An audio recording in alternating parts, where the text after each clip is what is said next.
Okay, so just a little disclaimer. Something very, very personal has come up in my life, and I may sound less enthusiastic, if you know what I mean. That's also affecting my video schedule. I probably won't be able to get a video out until the next time, and same with the next time of that episode. So, that's just a little disclaimer there. Anyways, just enjoy the video. After all these years, Death Battle has finally done the long-awaited Jason Voorhees versus Michael Myers. This has been a long time coming. And what did I think? Well, let's find out. I was really excited for this episode, and I'm not even a horror guy. I just really wanted to see these two get covered and be pitted against each other. Their rivalry is extremely insane, and I'm surprised it took Death Battle this long to do anything on this matchup. But we have it here now, so let's get into it. Before we begin, you all know the drill. Check out my reaction and also my buddy Capsirus' channel as he's making his own review. Both will be linked in the description. Anyways, I'm terrible at intros, so let us get into the episode. First off, the thumbnail.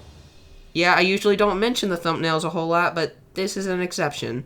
The original thumbnail looked not the greatest. Of course, no disrespect to the maker of it, but the harsh red background and having Jason be a rendered model while Michael is a dorky-looking live-action PNG clashes so hard.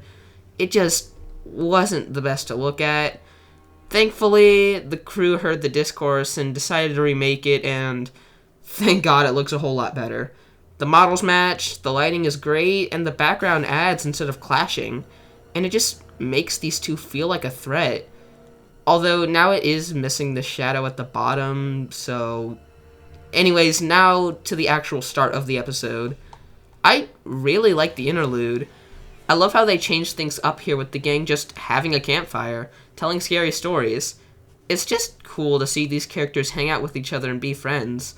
I like to see them be actual characters with each other, and the change of scenery from the normal cutaways is very appreciated. I don't know how to explain this, but I really enjoy the way they do this. I also love the little details like Wiz getting his flashlight to work and Jocelyn not being amused in the slightest. Even giving the title screen the same nighttime feel like in Excalibur vs. Raiden. This is how they introduce the characters. It's a pretty unique way to put a slight spin on things. It makes it seem like they're telling the scary tales of these two characters rather than just having them be regular analyses. While I'm talking about this, I might as well go ahead and talk about the other moments we see of them in this location. I like the cutaway gags where they just talk. No goofy slapstick or anything, just them hanging out discussing the combatants. I like how Ringmaster is just vibing and playing his Switch. Not only is it just a fun little thing to see him do, but it also ties into explaining that Jason can teleport in the video game. So, that was pretty neat.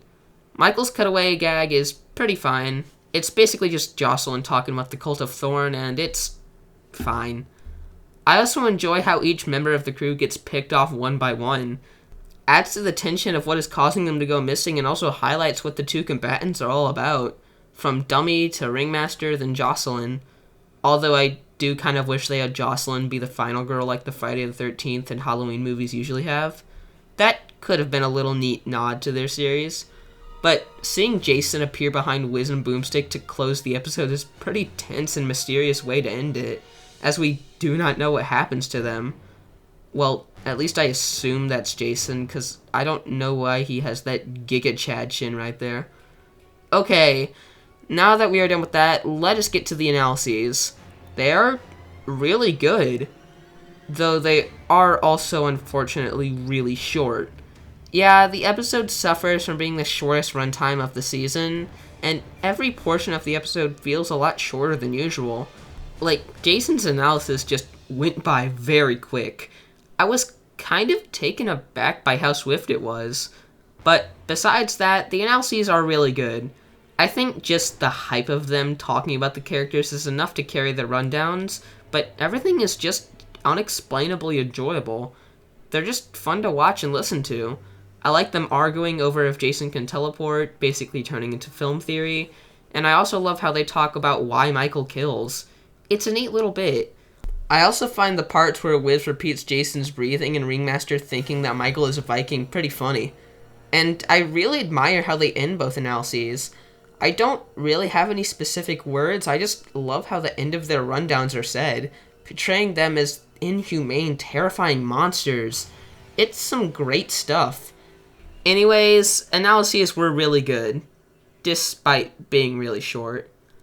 Now that we have those things covered, let us get to the main course, the fight. It was animated by the goat Devil Artemis, so let's just see what he brought with him here. Am I disappointed it wasn't live action? Gonna be honest, not really. It would have been cool, sure, but I feel this fight works equally as well in 3D. It allows for more blood and gore to be utilized, which is like the #1 priority for this matchup. The preview was very simple. It shows a graveyard with Pamela talking to Jason, giving some exposition, I believe. We even see the same pumpkin from the intros of the Halloween films. That's a neat little cameo. Jason is seen dragging a body across the ground as we hear the screams off in the distance. We then see a girl running away from danger in a very janky shot. Like, the way her arms and legs move just look unnatural. Still, it's a pretty short shot, and it adds to the intensity of the fight. I like how she even trips like in horror movie fashion. Michael catches up to her, and we get a POV shot with him stabbing and killing her, like he did with Judith. And by God, Michael towers over this poor chick. Guess he's using that 6'3" height to his advantage. Jason reached the spot where the murder took place and stares at the body. Then we get the Michael jump scare we were all hoping for. After that, we get a pretty good machete versus knife clash, which I thought was pretty swift and impactful, I'm not gonna lie. It's just satisfying to watch. And heck, Jason even yeets the girl's body at Michael, which was pretty funny, not gonna lie. When Michael pins Jason to the tree, it's a reference to one of their kills each, with Michael pinning Jason up to it while Jason tries to do his signature head crush. I don't know if that was intentional, but I thought it was pretty neat. After that, we get this guy. Okay, this guy is the star of the show here, I'm not gonna lie. I'm about to show you why this guy is one of the toughest, yet absolutely most moronic people I've ever seen. I like that they bring in more victims not only to make it feel more like a slasher film, but to make the fight feel more climatic as they're both chasing the same victim, fighting over who gets the right to kill him. I really like the idea. The execution is... well, it could be worse, but let's get into it. Michael takes notice of this guy screaming for his girl. Unfortunately, I don't think he noticed Michael standing literally right in front of him, though. And then Michael does his iconic head tilt as he silently walks over towards him. Jason then twitches his finger in line with the music to show that he is still alive. Michael is still after Sam, which is his name, by the way, it's in the credits, picking up an axe along the way, which is just there for some reason. We then come to a part of the forest with a clearing as the teen looks around, catching his breath and looking for Michael. Just in front of him. He never looks behind him. You know, the place where Michael is coming from. Like, dude, what the hell are you doing? And, just prepare yourself for what I'm about to show you. Okay. What the fuck is this? This is one of the funniest faces I've ever seen. Dude looks like he just had a bad night at Taco Bell. Okay. Anyways, Michael comes from behind and hacks him with an axe. And Sam just takes it and starts running again. I don't know, thought he should have had a bigger reaction to being hit by an axe, but it's whatever, I guess. We see a shot of him running, which looks kinda janky and honestly hilarious. Like, look, he's running like a dang Scooby-Doo character. Looks like he just said zoinks and skedaddled. But, to be fair, it's a lot better than the one we got before. Okay, before I forget, I might as well mention the voice acting of the two victims. They're good. That's it. But, man, I can't just not mention Jason and Michael's voice actors. I mean, they sound exactly like the characters. They easily had the best performances of the season. Okay, to get back on track, he tries to start the car, but he's in a horror movie, so of course it doesn't start. A figure stands outside and drags him out, but it's not Michael. It's Jason trying to claim his kill. But Michael comes up behind him and starts trying to get at Jason again. Jason drops Sam to fight Michael as he runs off. Wait. Didn't that kid just get dragged through a car window? Do you know how durable those things are? And there he is, just running away like nothing happened. Man, this dude is a beast. But a stupid beast at that, because instead of running away, he hides behind a small gravestone and thinks he's safe. Dude, run! What the hell are you doing? I mean, I guess they're trying to replicate people being dumb in horror movies, but still. Of course, Jason appears behind him and stabs him with a machete, as the two slashers duke it out to finish each other. Michael gets an advantage by smashing Jason with a grave and getting him to a point where he's about to shove Jason's head into the axe. But before he can, his mom talks to him, telling him to make her proud by finishing the job and winning the fight. A scene which I actually quite enjoy. The delivery of the line from Jen K. Tidwell is really good and feels like she's genuinely into it. Hell, we even see her head being turned from the pumpkin after the flash of lightning to get the most iconic objects in their respective series in there, which I thought was pretty neat. Jason overpowers Michael and stabs him in the gut. Michael retaliates by stabbing Jason in the head as he reaches out in pain, similar to how he did in H2O, which was originally supposed to be his death, so that's a cool little nod.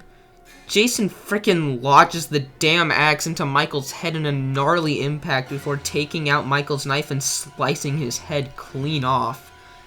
Kind of wish it was slightly gorier, but it is still a pretty good kill. But that's not all, as Jason picks up Michael's head with the axe and swings it into the grave, cutting it in half to make sure he's truly dead, cause, like Boomstick said, you can never be too sure with these two. Jason walks off as his iconic breathing plays, and that's it. Yeah, it was a pretty short fight, but it was still enjoyable. Lots of jank here and there, as well as some inconsistencies and nitpicks, like the axe in Pamela's grave just being there for no reason out of the blue, the blood on Michael's mask disappearing in this shot, the pumpkin moving spots, the fight going all over the place, this fucking face, oh my god, and also some other general things, like how the fight focuses on the victim more than the fight itself, how Jason just disappears for like half the fight, and the length, which I know shouldn't really be that big of a problem, but part of me wishes it was just a little bit longer, you know? Also, I wish there were some stats in the analysis. They didn't even mention Jason punching a guy's head off. Well, at least they mentioned Freddy vs. Jason in some way. For some positive things, I do really like that they give the fight that grainy filter. Makes it really feel like an 80s slasher flick. I like that little attention to detail there. And there are some other things I do like about the fight.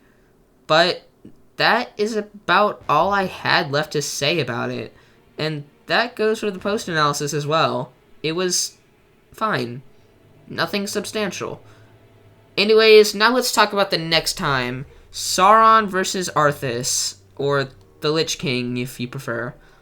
Like I said before, I don't know anything about Lord of the Rings or World of Warcraft. Hell, the first time I heard about either of these characters was when Sauron was revealed. The connections are quite solid. Way better than with Voldemort, that's for sure. This is just a match I'm not ecstatic about, but not against, you know? Also, I think Nemesis really wanted to see this one, so I'm happy for him for that. As for who wins, I here it's actually fairly debatable, but I think Sauron might take it? Not sure. I'll just root for him because Blizzard is a piece of shit. As for animation style, Luis already said it's not sprites, so it's probably gonna be 3D, but I'm calling it right now, it's gonna be hand puppets. Anyways, to wrap this review up, let's talk about the track. Thank God It's Halloween somehow has a worse name than Diabolical Invincible Me. What? Like, seriously, when I read this title, I thought someone had a stroke typing it. It's a fine name, but I mean, come on, guys. Friday the 31st was right there. The track itself is pretty good, though. I like that they make it feel very atmospheric to fit with the fight and incorporate some of their iconic themes into it. It's not something I'll listen to on its own, but it fits the fight well. Gives the fight sort of a horror vibe, which I was really wanting. I also like how Jason's breathing was incorporated. Finally, how do I rank the episode? I don't know. Maybe an 8 or a 7 out of 10. It's kind of a step down from the past few fights, but it's not bad. Far from it. I've been seeing so many people saying this was one of the worst of the season, and even the show, and I think people need to separate bad from disappointing. I think it's just that in terms of the rest of the episodes this season, the competition is just that fierce. Anyways, that's about all I've got here. Check out Capsirus' channel where he's making his own review. Check out my reaction and other videos on my Twitter, blah blah blah. Anyways, I'll see you guys in the next time. I know it sounded like I rushed that outro. That's cause I did, cause I'm bad at writing them. Just be sure to remember the moral of this episode. Never fuck with mama's boys. So, before I close this video out, I just want to say that the guy who animated this, Devil Artemis, hasn't been having the greatest of times lately, and I just want to let people know to support him in any way possible, because his work, not only on this show, but his own channel, is extremely amazing, and he deserves all the support he can get. Alright? Cool. Alright, see ya. Hey! This motherfucker got them big G's! I gotta get out of here!